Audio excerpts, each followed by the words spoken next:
Welcome to The Leap, real stories of women who started something of their own. I'm Hester Spiegel, and I believe that every great leap starts with one question: what if there is something more? In each episode, you will hear from women who left corporate to build their own thing. And their stories will spark inspiration, build confidence, and show how to start strong. In this episode, we're talking to someone who has taken more than one leap.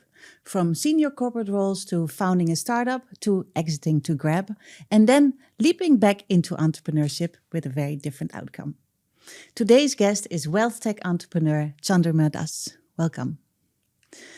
Chandrima is a serial entrepreneur and venture builder with over 25 years in technology, banking, and investment management roles across Asia and the UK. She was CEO of ING Investment Management Singapore and Managing Director at Bank of Singapore before founding Bento, a wealth tech platform that was later acquired by Grab, where she became head of wealth management and helped launch Grab Invest.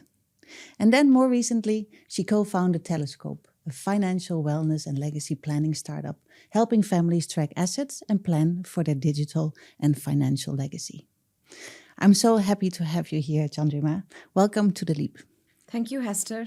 Extremely excited to be here with you this morning and look forward to our conversation. Yeah, me too.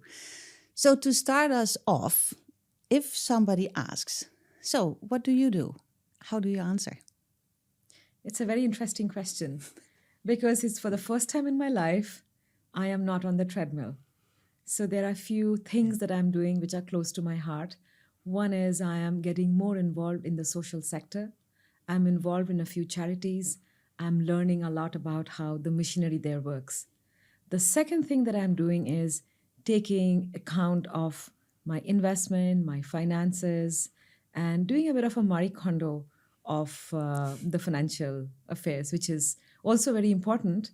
And as we come to Teleskop, I'm sure we'll unpack more of that. Yeah. And then finally, which should be on top of my list, I'm trying to find lost time with my children.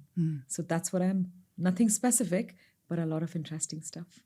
Sounds like you're slowing down a bit after 10 years of high-speed building, right? So let's unpack a little bit what you have done, because you have gone through a very, very interesting journey. So let's go through in chronological order all the leaps that you have made. So let's start at the beginning, right? So you have had very senior corporate roles, first at ING Investment Management, and then you moved on to Bank of Singapore, where you're managing director, and that was all before founding Bento. So at what point did the idea of starting something of your own pop up? There were two things that has been going on inside my mind for decades before I started on my own journey. And the first was most financial institutions, when they build solution, the customer is hardly ever at the center of the table. We do many things. We launch products and, we acquire companies but rarely ever we think about whom are we doing it for, who pays the fees, and why are we doing it? And that always created a dissonance in my mind. And the second thing is that I was a young parent, and I thought if I do stuff on my own, I would have the time that I need, and which, of course, the outcome was totally the opposite.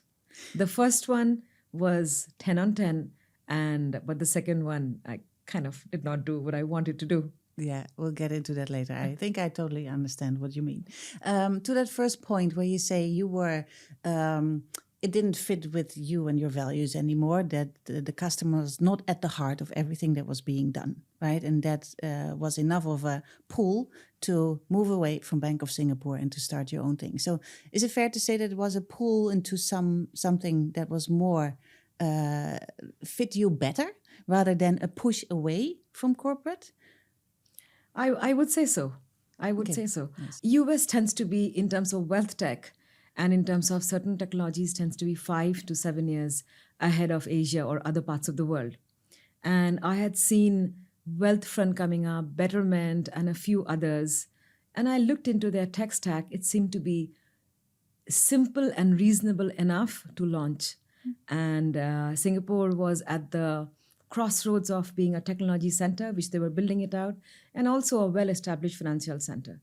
So I said, what is the best place to launch a solution that is customer centric than Singapore? And after many conversations with my supporters and my ecosystems, I went for a fully licensed entity and I launched Bento. What year are we talking about? We are talking 2015. The gears inside my mind started moving. And in 2016, we were live with our first customers. And tell me a bit about your life. You said there was a second part to this move that you made, which had all to do with family. You said you were a mom, young children, and you had an idea that entrepreneurship would give you more flexibility, understand? What did your life look like in 2015, 2016, when you actually moved away from corporate? How old were you, if I may ask? How old were your kids? What did your life look like? What other responsibilities did you have? You know, I had a very young family. I had kids very late. Like many of us women who are in the corporate, there is never a good time for children. Huh? And so I was, how old was I? I was in my mid-40s, in my early to mid-40s when I started off with Bento.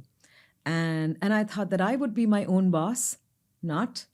I would have the time for my children when they are awake and when I can engage them. But what happened is, in reality, we end up being sometimes the worst bosses that we have worked for. We drive ourselves beyond logic, and we work on weekends, and which meant I was hardly ever home during the weekdays. And my weekends, either I was sleeping or I was catching up on work that I thought I would do. So the good thing that happened is my husband, he picked up the strings from where I left, and he established a bond with them because he spent weekend after weekend either at the zoo or at the Universal Studios with them, which kind of holds our family together really nicely. So a lot of good came out of that too. I'm sure he was not prepared for this dynamic, was he? No, he wasn't prepared, but he picked up the strings, Yeah, and he did well for himself. He did better than what I thought he would. Yeah. The worst part of being a parent is a mother's guilt. There is no parent guilt. There is no father's guilt, as far as I see from the community and from the people that I know. But we mothers, we take on this whole Atlas-like syndrome whereby, we are supposed to be responsible for the food on the table, for them to get X number of sleep, for them to do their homework. And that somehow does not plague the fathers. I mean, I'm talking quite generic now, but for most of the fathers, it doesn't plague them. So while I knew that things were working, the machinery was working, they were fed and they were turning up at school and everything, but that guilt just doesn't go away. And I'm also trying to learn a lot of that there is no reason for that guilt. Because end of the day, what we want to do is we want to bring up children who are decent human beings, who do their tasks, and which is where most of the times the things are going right now. But that guilt, I think, is something we need to talk to ourselves with the self-talk, and we just need to stop on that. We'll get into that a bit later. Yeah, and let's focus first on how you built that the first moments of Bento, where those first 6 months. Do you remember those? Oh, the first 6 months, absolutely. It was excitement beyond anything that I had seen. And one of the issues as an entrepreneur is you want to work with people whom you can't afford. So it is your vision, your dream, and the business card with a well-known logo that I was used to, that was not with me anymore. It wasn't in my handbag. I had a card with my name, and it was called Bento, which people mistook for a food company. And that's all that I had in my bag. And building from that, getting a team that works well, not just an A team in terms of everybody is A star, but a team that has a combination that works very well. That was the first 6 months. We had decided that we will go live and we'll raise money in 6 months. So getting customers, building up the tech stack. Also, I had an issue with the co-founder, which was really harsh. And we had to undo a lot of the things, a lot of the legal agreements that were there. So it was 4 seasons every single day, but we came out so strong. to your point with the business card, I really recognize that as well from my own transfer from when I was at Deutsche Bank, right? You give your card direct to Deutsche Bank, people give Like, that "Oh, positive there hum, you like are." exactly Yes. that reaction, like Yeah. you know, like a humming, like okay, Yeah. and also very much like I know where to put you, right, in the world, and then you give your card, which you self-designed, self-printed, and people are like, you know, it doesn't ring any bell. I don't really care, to be honest. You know, you hear them think that. So, yeah, I really, really resonate with that. But those first 6 months, your co-founder, that's interesting. How did you meet your co-founder? How did you get into the business together? You know, we were introduced by a common friend, and judgment sometimes works and sometimes it doesn't work. So it did not work out, but that's the best thing that could have happened. I was on my own. I learned things in the deep end. I learned things that I never thought I would. I know how to set up a AWS root directory. I know how to take out access. And these were not in the repertoire of my skill sets ever. And how to go solo, it's without being dependent on anybody else, was the best lesson. And I kind of feel that there is this whole Michelin tire around me. You know, when I get hit by anything, it just doesn't lodge anymore. So it was, in retrospect, hindsight, 10 by 10 is the best thing that could have happened to me. Are there certain things from your life in corporate that have helped you launch better with Bento? You know, this conversation comes up a lot. And you, as one of the angel investment leads in this part of the world and beyond, you would have seen logic and theory around what kind of founders work, what kind of founders don't work. And of course, my experience, what I talk of is just me. What I learned in corporate, number one, is corporate governance. So when I set up Bento and then subsequently Teleskop, we had all the documentation done. We had the corporate secretary, we had the accountant, we had the management accounts. So it was never, the back end was never on Excel. And we had good lawyers. So the governance was airtight, and that gives a lot of peace of mind when you're raising funds or when you're dealing with professional investors. And the second thing that I had to unlearn is who is the stakeholder? In a corporate, you do stuff for competitors, you know, because somebody else is doing it. You do stuff because some department thinks it's important. But what I unlearned is the stakeholder is the customer. And we need to solve for the end customer, and rest everything falls in. So these were the two lessons, one unlearned and one learned, and one learned and implemented. Right. Another thing about corporate, we are talking about that whole business card thing. As a founder, I learned that I can't wait for people who reach out to me because they want to meet up with me. Because when you have a certain business card, whoever wants to meet up with you will reach out to you. And the choice is yours. However, as a founder, the whole thing flips. You have to reach out to people, cold call whom you don't know. So that whole comfort, the ecosystem of comfort, it's like a rug that gets pulled off. Yeah. And with you with your little card, standing on your 2 feet, 2 own feet, you're going and meet up with people whom you're saying, would they want to talk to me? Why would they want to talk to me? What is it in for them? Having building your own village of supporters, which you do not have at all when you start on your own, and which is what you have done so well, is one of the lessons I think every founder has to learn, baptized by the fire, as I would say. Yeah, yeah. I love that reframe. You know, it feels like you're too small for the world when you go out there with your own business card. Yeah. But the fact that you have your own business card and are standing on your 2 feet, that is so much It's stronger, huge. actually, than having a role in the corporate. I love that. But Yeah, but that's that great. unlearning, it took me a bit of a time. Okay, let's move on from so fast forward. Bento got acquired by Grab.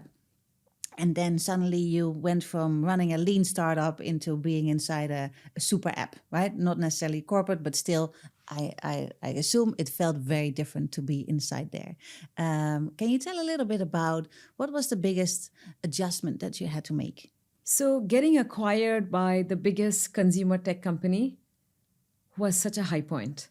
I think everybody in the team was happy, And from being in a small boat that was a steady-ish boat where we did have funds, we had customers, to be in this huge big boat where there are many things that are going on in a big ship actually, and we were a tiny part of a huge magnificent ship. It was a lot of readjustment for me and for the team. And the first thing that hit upon us was prioritization, in the sense that when we were doing Bento, we were the first priority. We would do what is the priority of the customers that we are serving. However, we had to make that adjustment that our priority was stacked up against whole bunch of priorities of a scale up like Grab. But what reinforced our belief in that system was Grab is one of the organizations that are very customer centric. And I had seen a lot of value statement from the corporates I had worked with. What I saw at Grab is the values that they spoke about, the posters that they made, the founders lived by those. The team that was running the whole organization, they were very values driven and very, very customer driven. So for a scale up of that size and supported by the kind of investors they have, that was a deep resonance with the values of my team as well. That's beautiful when you find that, right? That alignment. It's not always like but that. we were deprioritized and all of that. It was being a big boat, but rough seas, but alignment of that values. It made it very special. Yeah. Can you tell us a little bit about how the exit came about? Was that an intentional thing? What were the steps? What happened? How did it happen? I never thought I would sell so early. And how many years was Bento alive then? In about 4 years, we got, yeah. So it was it was an early exit. And as you know, in this part of the world, exits are quite rare. So my intent was to build it. And one of the mistake, because I was so focused on the build rather than on an exit, when VCs would ask me, what are your exit plans? I would say, I have none. And I was just very honest because I did not have any. So we had customers like, a bank in Thailand, and we had a Taiwanese broker. So we had large incumbents as our customers. So I had a conversation with somebody who is very well known in the ecosystem, and his name is Varun Mittal. And I said, to have real good valuation, I would like to work with somebody who is not an incumbent. You have Revolut coming, and you have all the new banks who are coming up. And then, so I want to work with somebody. And he said, go and meet up with this person on this weekend and so time. And so I pitched to Grab to be a vendor. And we started with the integration process. Then along the way, they said we were the right size where they could write a check on us. And even that did not lodge into my head because I was so focused on building the business. Then in a while, I realized that there could be an opportunity. And we started to, and then my team was also said, no, let's just listen to what are the plans. And then we started to have a conversation while we were integrating with them because we had a capital market license. And then after, I think, long negotiations, could be 7 months, 9 months, we got acquired. And we could withstand those conversations and the negotiations because we had real clients, we had revenue coming in. So it was, those conversations were not easy, but we were not totally sold on to selling ourselves because we had customers coming in. But quite very, very interesting times. And I don't think so I would live through that experience ever in my life. So it just stays very fresh. Yeah. I can imagine that kept you very strong. You were not desperate for an exit. It kind of happened and you were led into it. To everybody who, a bit of piece of advice from your side, everybody who thinks, oh, I'm going to launch a startup and I'm going to get rich fast, I'll work towards an exit. What are some of the tales of, being acquired that from experience may not be true? Do you have any insights that might help people to make that thought a bit more realistic? But I'm going to take back time to an era which was called the dot-com bubble. that most of the people in today's generation don't know of. So this was in late 1990s, and the tech bubble in US, it wasn't called a bubble then, it was called the growth engine was doing really well. And I worked for a startup called eBook Systems. And that's when I thought, I was young, and that's when I thought, I'm going to get rich so quick. And so in those days, there was no Kindle, but we had a handheld book reader, and we had a browser that was fighting with Netscape Navigator. There are very few people who would know these names. But hey, those were the days. Familiar. Yes. And then, so I was one of the early employees in that company, and all the stock options, everything, of course, turned into paper that was worth nothing. So sometimes when you think of getting rich, you may not get rich. But sometimes when an exit comes in, you don't know when it comes in. But I have seen two ends of the bookender. I have seen Bento being acquired. I have also wound down, in the process of winding down Teleskop. So you never know the outcome. Yeah. But if you're building for the customer, no matter where your startup goes, I think you just feel good about the whole, and you learn your lessons, and you're ready for the next one, like where I am today. Yeah, I love that. All those three. So ebooks in a very hyped environment, Very hyped. and it didn't matter, didn't happen. And then unplanned, you actually got your exit, and then you built something new and didn't happen. Yeah, we'll get into that later. At that point in time, I think you and I met. That was right before you went back to corporate. You went back to Standard Chartered after Grab Invest, right? And I think that's where you and I met. I still remember that moment. I don't know if you remember. Absolutely. Yes. You do? Yeah. Okay, that was what was then Straits Clan, right? That was, in 2020. Yes. I was a fresh arrival to Singapore. I was setting up schools at that moment, so I thought I have to get into the Singaporean layers if I'm gonna, be going around in the education domain. And I went to a talk, and there were you about investments. So you were one of the three ladies. So people, maybe you remember, at Straits Clan was that side room. I remember you were. It was right there, Yeah. and.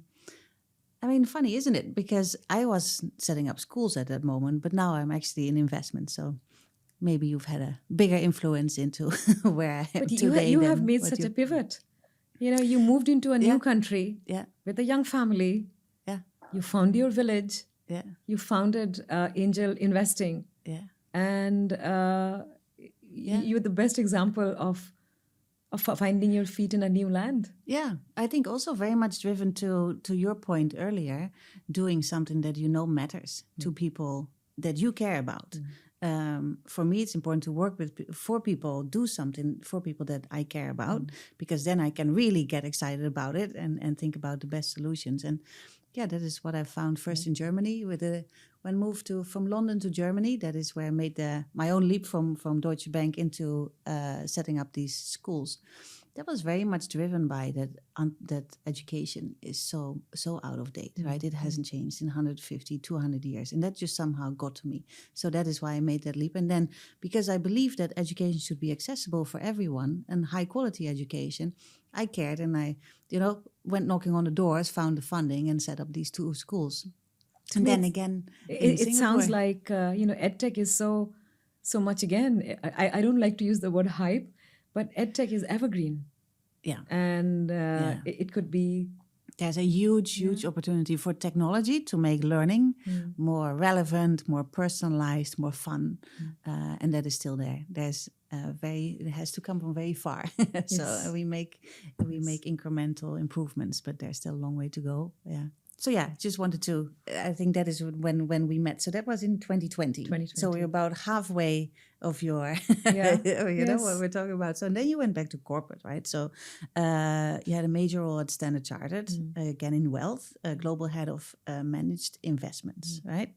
And then you leapt back into startup life with Teleskop, as you mentioned. So what was that pull for you back into corporate? Like Standard Chartered has deep history in emerging markets. And the role that was given to me, it sang to me. It felt like it was written for me, and it was not written for a person. The whole thought of the ability to make a change in investments and to bring a lot of customer centricity in a haloed bank like Standard Chartered, it really attracted me. But when I went back, I realized that large institutions are very hard to change. To have a tipping point of change, they need many like me, not just one. And so I found it to be a struggle. It felt like I'm back in the days when there was a lot of dissonance in my mind about what am I doing? Why am I doing it now? So I had the same thoughts, which was not fantastic. But I had a great lesson out there. When I was building Bento, I was petrified of a big bank or broker putting in 50, 60, 100 team of engineers and building something that I have quicker and maybe better. But when I went back to the banking universe, I realized my bravado or my confidence for building something outside of the institution, it just shot up. And I relearned that there is a reason why big institutions are not very nimble in terms of making changes to technology or being innovative, for the lack of a better word. So does that come back to your earlier point? It's because they are maybe more internally focused than focused on the customer. Yes. Okay. The internal focus of big organization, for right or wrong reasons, is huge. And in many of these, there is no right or wrong. For me, having that customer centricity, it gave me like peace of mind. I felt like a better soul, and I was missing on that in the corporate. Yeah. So then what was that? Because you said that role was written for me. So what were your expectations? What had you hoped you could do inside Standard Chartered? Change and speed. So I was not able to achieve either. But sometimes what happens on the ground and what happens when you're managing multiple stakeholders and what is the strategy at a very high level, it may not sync up. And that creates stress in people. So, and I had tasted the other side. Yeah. And I knew what speed can, it's a bit like when you have driven a very nice big truck that is also quite, quite agile, and then you move back to a different vehicle altogether. That's how it felt. Like, it feels, it just felt very clunky. And, it felt a bit vintage, to say. And then at that stage, but I realized that innovation cannot come in. And it was a relearning of what I had learned earlier on. It was a reinforcement that innovation cannot come in from incumbents. Innovation has to come in from outside.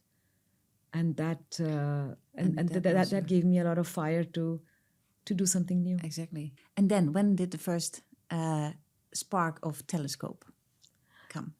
So when I was, again, cooling my heels after my stint at Standard Chartered, I started to talk to people and I started to kind of say I need to close some accounts. And then I started to read about there was a few companies that were again being launched in the US, like a bereavement company where they help employees when they lose somebody. And then I spoke to a few people and I realized that there are people who spend up till 14 months, 18 months to unpick when somebody passes away because the documentations are not in place and there is no plan. So technically, as individuals, unlike corporates, we do not have a balance sheet. Most of us don't know what is our net worth, what are our expenses. We just don't track those. And the second thing is that most don't have a BCP, like a business continuity plan. There is no will, there is no schedule of assets. And we thought we could bring both of these together. And I got together with my co-founder, Martin. He and I had worked together in Bento. A few of us got together and we said, we can restart the team again. And that's how we got started. That's exciting, no? To bring a whole team back together. Yes. Yeah. It was a very, very timely product, I think, where people, it's solving a real problem, where people are in the weeds about what do I own, what not. And it's hard to track, right? How do you track the value of your grandma's watch versus, your stock or maybe startup investments or whatever. Yeah, very. So you built that and then... there was a moment that you thought, this may not work out. Do you remember that moment? We we got, like, early on, we checked with consumers and we built based on what they thought they needed in that. And then we started to realize that the whole part, even though it was built like a safe in terms of the infosec features, we got the right licenses, but there was some bit of reticence that was coming in the consumers on uploading everything. So, and in the meanwhile, in Singapore, GovTech does some outstanding stuff. They had started to build bits and bobs on similar lines as Teleskop. So, which meant that for any conversation that we have on B2B, because ultimately from B2C, we were testing on B2C, but our plan was to go white label B2B. Any conversation that we have to cross a hurdle, why are you better than what is being launched by GovTech? We won't be able to address those questions. Yeah. So it took us a bit of time and talking to a whole bunch of people. We knew investors wanted to come in, but we put a pause on it. And we said, we will fund it till we are sure that we are able to go through, the hurdle of people having the ability, because people take time to adopt to technology. Even when Grab first started, I would never sit in somebody else's car. Yeah. So it requires deep pockets, it requires a J-curve. So we said, till we are clear about what would that inflection point be, we would not take in external money. And then slowly it started to unravel. And it seemed like this is something that many governments would eventually launch as a digital private infrastructure for individuals. In that sense, it does not make sense to continue on as private. So how many will adopt it as a public infrastructure? I'm not too sure, but it just, the road gets very gravelly and it just gets very hard to navigate. So at that point, we said we will not raise the money and we would shut down. It was a very hard decision. Failure doesn't feel good, but I still look back and I believe that that was the best thing that we could have done. Yeah, very clear and fair path, right? And also fair that you did not take third-party money. Yeah. You wanted to, you were still validating based on your own. Yeah. I mean, there's a lot of shame and silence around failure, right? And especially when you're starting midlife, you have done it before. But for people who do it the first time around, it's one of the biggest fears, right? What if I fail? I wonder, what is your take on that, having gone through this experience? As I say, I feel like there is a tire around me, so I don't get hit by, so far I do what is right by giving the data set that I have. I don't get so hit by what people say. And what really mattered is when we had this big goodbye party for Teleskop, I invited everybody who wanted to invest or who had helped me along I had some 50 industry friends there, and that felt good. Nice. Yeah. So, but again, shutting down, passing all the board resos, signing on them, closing a bank account, pulling out from Accra, is incredibly hard. It's emotionally, it's just harsh. But if you look at the statistics, 9 out of 10 startups fail. Yeah. So in that context, I think we should have more stories on what went wrong, what we could have learned. And that may slowly, if we are more open about it, from 9 out of 10 failing, maybe it'll be 7 out of 10. So I think we owe it to the community to share these and to just confess to ourselves that failure feels incredibly hard, no matter what is the cause of failure. Yeah. Would you have done something differently in hindsight? I mean, to me, it sounds like you took all the steps that you would have taken again, right? That you would take again. Or is there anything that you like? When I look back and given, as I said, there's a saying, you learn more from failure than from success. I don't know what I have learned from this. No. But when I go back, and as you can imagine, I rewind that whole last 2 years in a fair bit of details to see what could I have done differently. I think I worked with the best of people. Yeah. I had best of the supporters, including you. And it just wasn't meant to be. Yeah. But there is interest in the tech stack. There are few parties who is having a conversation because we are solving a real problem. And we would see if we can, restart it in another avatar or whatever. Yeah, we'll exactly. See. There's hope. Exactly. And hopefully And someday there'll be lessons. Yeah, I think everything that you learned as you were building it, for example, as you said that customers do not want to upload everything, that's an insight. That's still valuable, right? And maybe that finds a commercial track later on. Yeah. And the hard part, right? If we go into that, so did it do something with your identity that you had to wind down and stop this venture? I tell myself that it just makes me a whole founder or a whole person because I've seen both sides of the bookend. And I have seen how to set up. I have seen the M&A part of it, and then I have also seen how to shut down the lights. Yeah. It just makes me more complete. Yeah. And when I look at founders, because I have a bunch of investment in the startup space, so when I look at founders, I think my perspective on them is not just looking for success, also looking for where the pitfalls could be potentially. Yeah. It's a key strength of a founder, right? That makes you, I think, a very strong founder, that you actually can take the decision to shut down.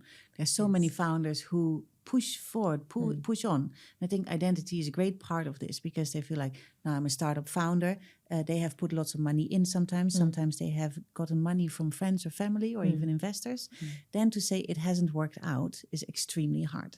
And that can get to a point where I think 72% of all founders have self-declared mental health issues, right? Then it has come to a point that is not healthy anymore. So, to your majority as a founder, like it doesn't work out, we wind it down.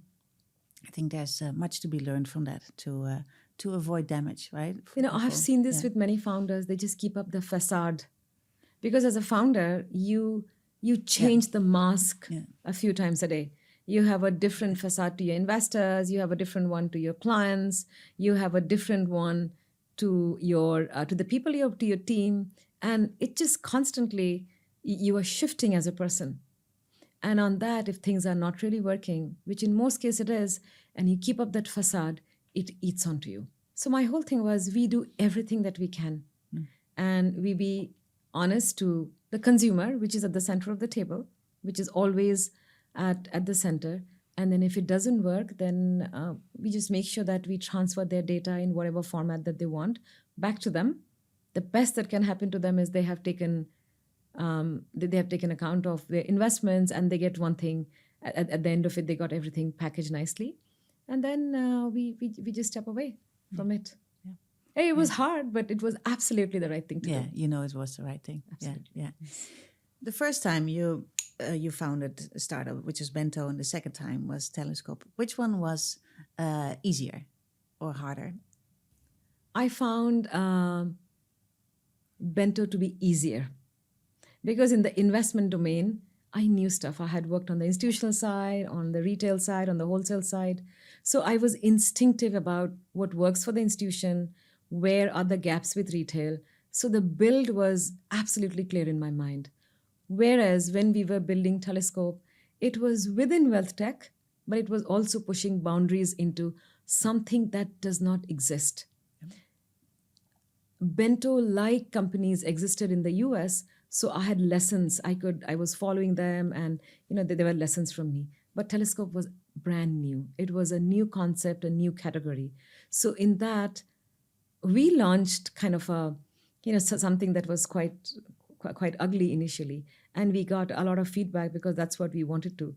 And then we built it on from there because the category we didn't have any best practice to learn from. So it was way harder. Yeah, I can imagine. And it's good to realize. I think many new founders think, I have to come up with this unique idea. First of all, I believe that's not needed. As long as you're relevant to your customer, you're good to go. But then building something unique means you have to break something, right? You need to undo something, and not everybody is suited to break something. You need to break something, and then you need deep pockets. So even for somebody like me to say that I can sit in a stranger's car, in a Grab or an Uber, and it's okay with me, it took me a long while. I thought people would not be taking it up. Then the second leap was I can put my children in a stranger's car. Exactly. Was another leap of faith. But I think to do all of this, you need deep pockets. You, as in the company, needs deep pockets. You need them to have a feeling of safety. You need them to have, the ability to put in their card. But we did not have the 30, 40, 100 million in the initial days to make it people's habit to use a tool to have for their legacy planning.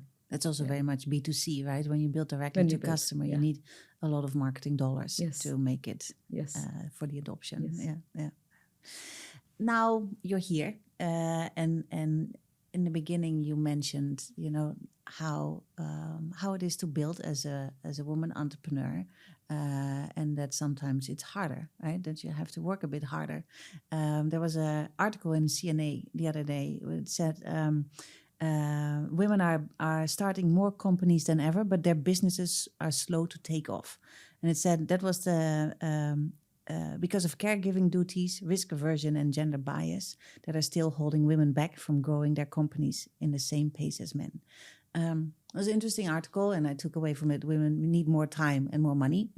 Yes. I think it comes always down to those things. And that's exactly what we need. I do see when women start their own businesses, it goes a bit slower. It comes with a lot of apologies, like, oh, I can't come to that meeting because my kid is sick and I'm so sorry. People feel extremely guilty. And then I always say, it's okay, right? You can be a complete person. You can have a family and have the ambition to launch this, what you believe in. So it's okay. But as a result, so first of all, we need to change that narrative. I think that it's not all like super breakneck speed and working in hoodies 24/7 with, eating cup noodles. It can be done differently. Yeah. But yes, the reality is it goes slower. I think that is what I've seen. I don't know how you think about this, because you're building in the day, with all the chaos that comes with it. You build your startup, have the meetings with investors, manage your team, have the structures in place. And then in the evening, you have your family and you do, you organize play dates, sport programs, school emails. So there's a lot to cram in a day, which is taxing, because that mental gym. On the other hand, there is also time that cannot be put in the startup, which makes it all slower. So do you have lived this? You also said, I spent less time than I wanted with my kids. I think we women, we take on a bit too much upon ourselves. So just like in work, we learn to delegate, we can delegate at home as well. I mean, I tell myself, why am I the best reader of emails? I'm not. Anybody can read emails. And anybody can, pay all the bills and organize stuff.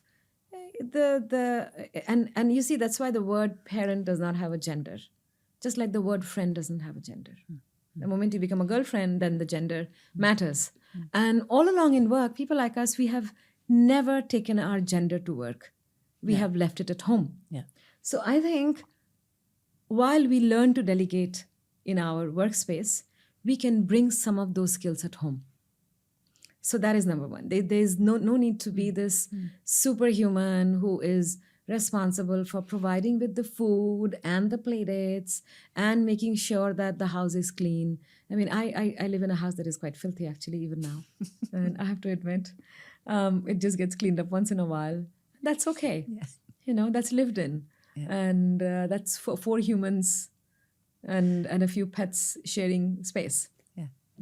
So one is not to be so harsh on ourselves. We can delegate. The second thing that you're talking about, the funding gap is the most stark in the pre-seed and seed stage. So I see 2 reasons for that. One is VCs, they do pattern. I mean, I don't think there are investors who say, oh, I will not give you money because you're a woman. I don't think so that happens. Or in corporate, I will not promote you because you're a woman. I think people are not devious like that. But there is something of a pattern matching bias. So in the sense that I have seen this kind of a person, I know this person would do this, and similar kind of business in this part has done well, match, and I give you money.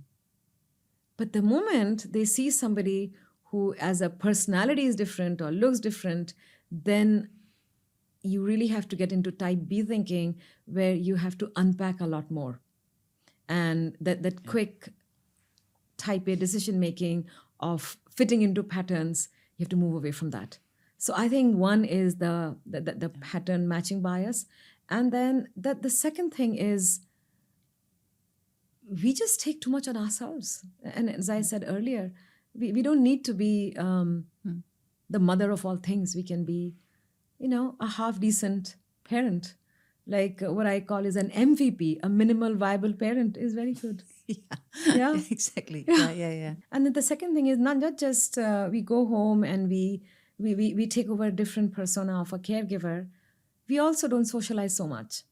Like say after work, a lot of the decision and a lot of conversations happens in afterward drinks. Yeah. And we don't do those.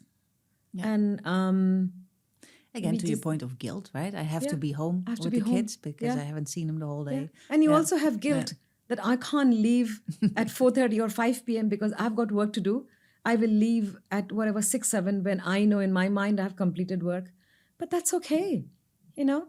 You can complete a part of the work, and also being whole within the organization is to form the unseen connections, which means that you need to connect people maybe over a walk or maybe over a few drinks or maybe over whatever. And I think that's part of the whole thing that you do. So there's no need to work till 7. There's no need to rush home immediately after work. There's also a middle ground, which I've seen a lot of women not doing it. Yeah. And what then really goes wrong? And then we complain, that they're a boys' club. But there is not that you have been uninvited and you have chosen not to be a part of it. Yeah. So I bring it upon ourselves as well to delegate at home. Yep. Don't go to the kitchen. And go out once in a while. But when you look back, your leaps twice, right, from corporate into entrepreneurship, what is in your mind the most important attribute that you can have to make that leap successfully and start strong? We were talking about this the other day. There are a lot of women who think about making the leap, and they think a lot, but the leap doesn't happen. Yeah. And I feel just less catharsis, just do it. Yeah. But have a plan. This is what I would do. This is the kind of money I would need. These are my stakeholders. This is what I'm doing this for. And don't over-index on time flexibility because that doesn't happen. It never happened to you. It never happened to me. And so not to over-index on flexibility of time and you will be a generous boss to yourself.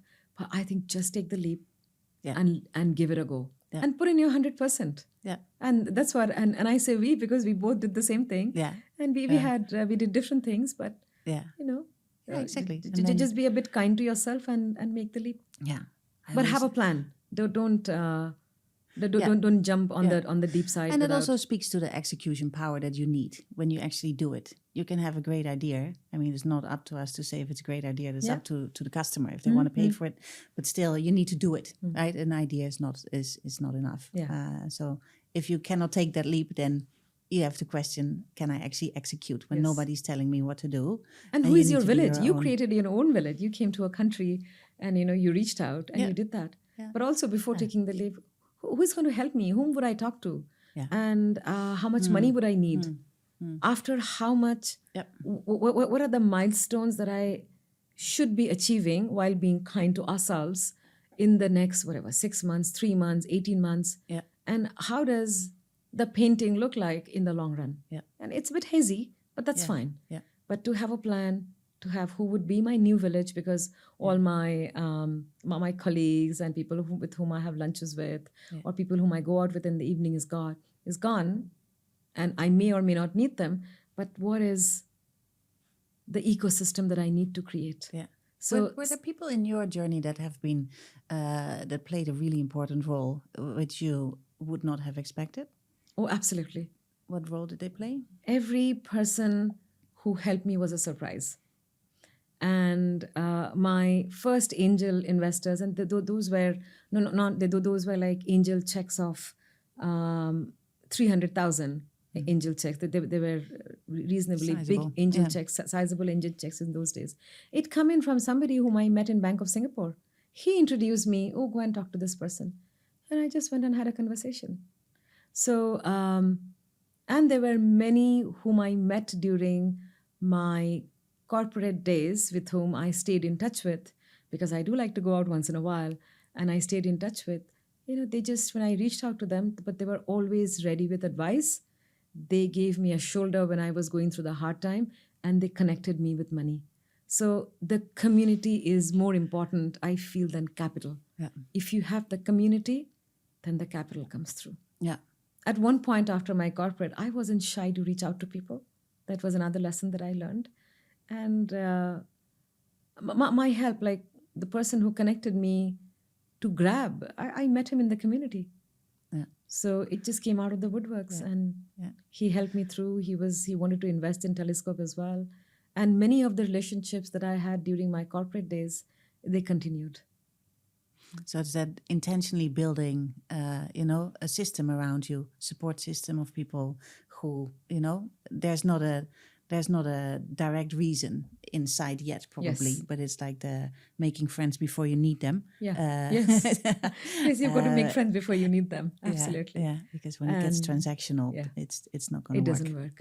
No, exactly. One thing you overestimated and one thing you underestimated about entrepreneurship. I underestimated the kind of people that I could hire. And I was just very grateful with the team that I have built up in both the entities. So, because at a startup, you don't pay people well. Huh? So you really need a vision, you need to align. Yeah. And I was very grateful because I under-indexed whom I could get to work with.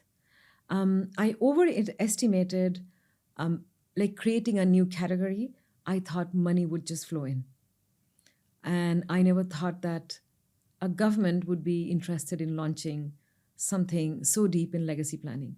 So there was an overestimation in capital flow and in ability to build a new category or a new sector. But I got to work with the nicest of people, most competent, may not be the nicest, but the most competent of our people. And I learned so much from them. Yeah. So what I take away from our conversation is a few things. So focus on the customer very much. Absolutely. As long as you focus on the customer, things may go, still different ways, but it's never wasted. Be kind to yourself, right? Because you have multiple hats.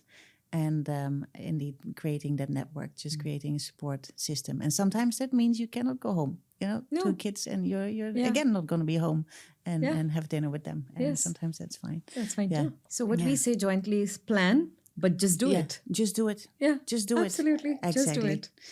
I love that. Thank you so much. Thank you, Hester. It was, we've known each other for about 5 years, but I learned so much and I heard so much that I haven't heard before. One last thing. Last time we met, we had a walk in the park and you said, I told my husband and children that they can slap me in the face if I start something new again. Yeah, absolutely. Yeah. If I start anything new again, stop it. Pull me back. I'd be interested to learn. Chandrima, thank you so much. Thank you, Hester. Thank you. If you're listening and you recognize yourself in this conversation and you're in that space between what was and what could be, explore the Leap series. There's episodes like this with stories. There's a Leap scan. There's an actual accelerator to help you build. And there is a collective to stay connected with people who have done it before and are actually building. So thanks for listening to The Leap. If this episode resonated, share it with someone who is contemplating their own leap. See you in the next episode.